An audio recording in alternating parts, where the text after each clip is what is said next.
Good morning. Morning.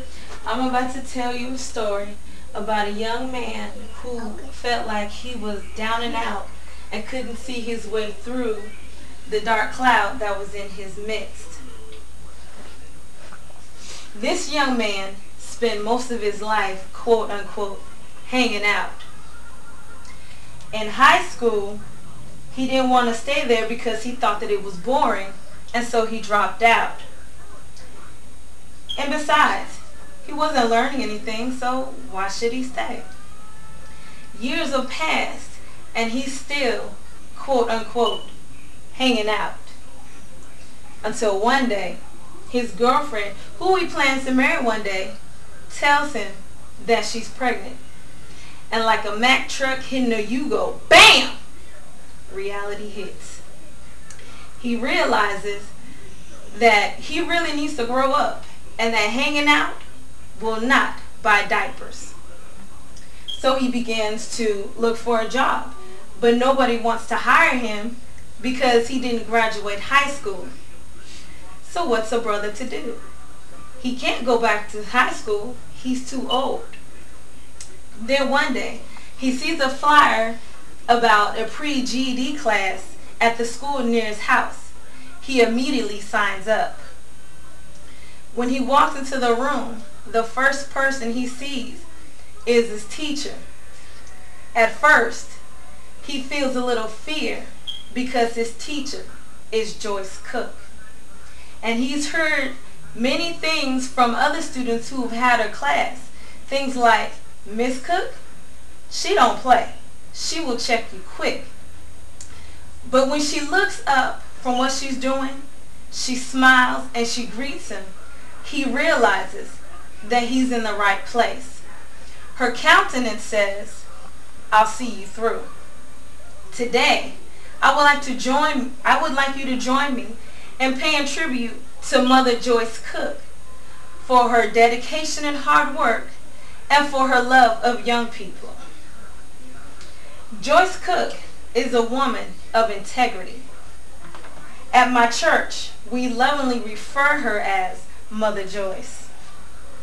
She's a true woman of God, a teacher, a mother, and a friend. She is a reflection of the fruit of the Spirit as explained in the book of Galatians chapter 5, verses 22 through 23.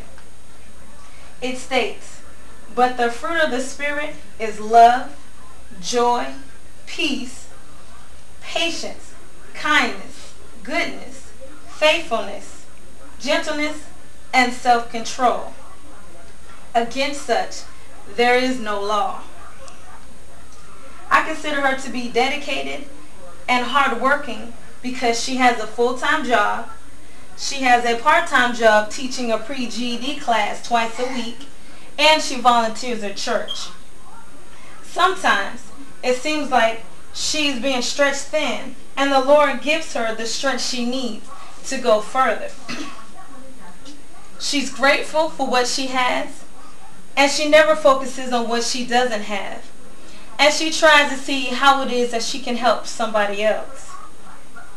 In her line of work, she comes in contact with a lot of young people. Because of the love MotherJoyce has for young people, I believe that's why she's so committed to helping the students in her pre-GED class. And based on statistics in 2007, of all the people who have taken the GED class, 71% have passed the test. And for jurisdictions that require the candidates to take a pre-GED class, their pass rates have been higher. Years ago, MotherJoyce obtained her GED, and this is her opportunity to give back to others to help them attain the same goal.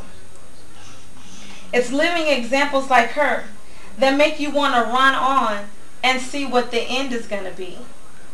People like MotherJoyce are a display of hope to others in a world where it's filled with negativity. I remember a long time ago, people used to say, I want to be like Mike. Well, I want to be like MotherJoyce, who in turn wants to be like Christ. Thank you.